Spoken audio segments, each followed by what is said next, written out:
What's the best advice you have for like individuals who want to like pursue like photography? We touched a little bit about like shooting like for friends and stuff, but Mhm. what would be your biggest advice? To work on your website and to prioritize that before focusing so much on social media. Of course, it's important to post on Instagram and whatever other platform for consistency and to have it almost act as a mini website or portfolio. But there's so much power with your website when it comes to the SEO, the search engine optimization.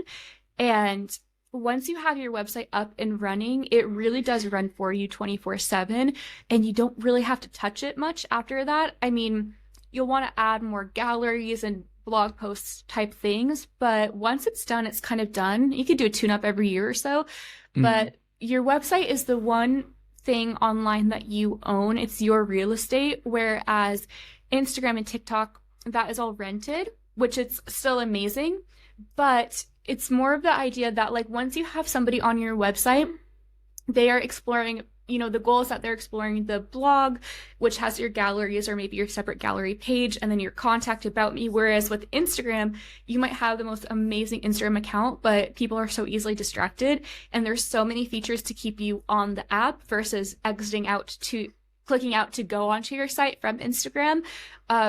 Even for me, sometimes it's like when I will post a photo and I still will tag, but I even get nervous. I'm like, oh my gosh, well, if I had this call to action to go and book me on my site and then I have the person tagged in the photo, then that is like 50% chance in my mind that they're going to just click the person's tag to see versus following through with the call to action of the caption.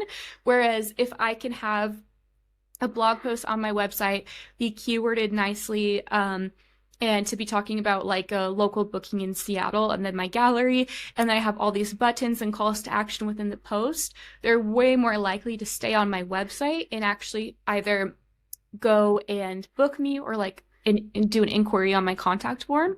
So, excuse me. Bless you.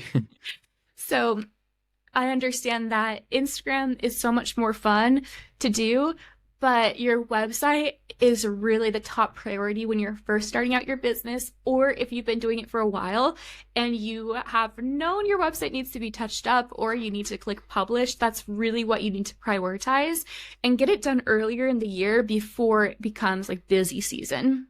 Mm. It's kind of scary launching a website because obviously Instagram handles, TikTok handles, that I kind of get the sense that they can be a little bit disposable, but getting that website domain is, that's something that you've paid for. It can be Yes. quite daunting to like press publish on your site that you've either put a lot of effort into or not put a lot of effort into. Yeah. What's say like two or three things that every photographer should have on the website? You mentioned one earlier. I've worked on mine quite a lot as well, and that's like contact form, contact sheet kind of thing. Yes. So that's a really good question. The main thing on your homepage, and my website designer taught me this, and she did my site in 2019, and I haven't changed the design, and it's now 2024. So that really can stand the test of time is when you have your website, it's totally branded to what you want and it's done well. It's either worth the investment of money if you're hiring somebody to do it for you or the time of you building it out because it can stand the test of time. So one thing that she has taught me, and I've regurgitated this information any chance I can get, is there's something called above the fold. So when you're scrolling on your website, before you even scroll down, it needs to be super clear and written out who you are, so what your name is, where you book, where you're located, and what kind of photography you do. So for example, let's say your name is, hello, my name is Julia. I'm a family photographer based in Nashville, Tennessee. And that way, people are not playing guessing games about where you're based out of or does she offer wedding photography.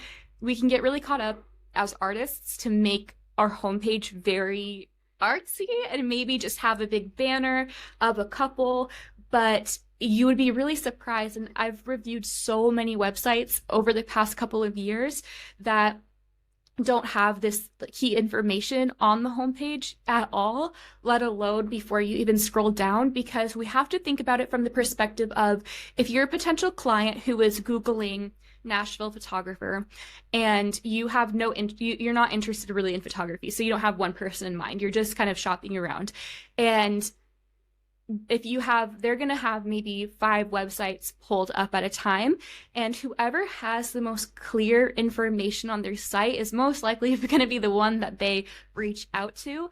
Maybe they reach out to 2 or 3, and then it's like whoever answers their questions the fastest is most likely going to be the one to actually be able to have their contract and invoice done and booked, because a lot of the times budget isn't always the reason that people don't go with a photographer. It might be because a different photographer beat you to the punch with providing, here's the rate, here's all the information, answering any like frequently asked questions. So that's another thing I recommend on your website, is to have a booking page, or it could be on your contact form or about, but I like having a separate booking page that has all the information, like location ideas, the pricing, as well as a frequently asked question area, so that by the time they reach out to me on my contact form, I've already answered most of their questions and they have answered the questions that I need to book them. So even, for example, let's say it's they're reaching out for an engagement photo shoot. I need to have the partner's name and the partner's email address, because that's something I need for the contract. So that's something I put in my contact form as well. So thinking about all those little details that people would go back and forth with you about in your inbox. It's sort of like you have to zoom out in a way and put yourself in the position of the customer in a way, like what sort of think about what sort of questions you want to ask, and if the website from the offset is answering them, then that we're most likely to choose you, aren't we? Yes, 100%. And I love that you list like packages and stuff on there as well, because that also alleviates a bit of back and forth. I like to list my packages publicly and stuff. Some people are like, don't list your prices, let them email you, and I'm like, but that's just one more job for the potential client to be doing, isn't it? Yes, 100%.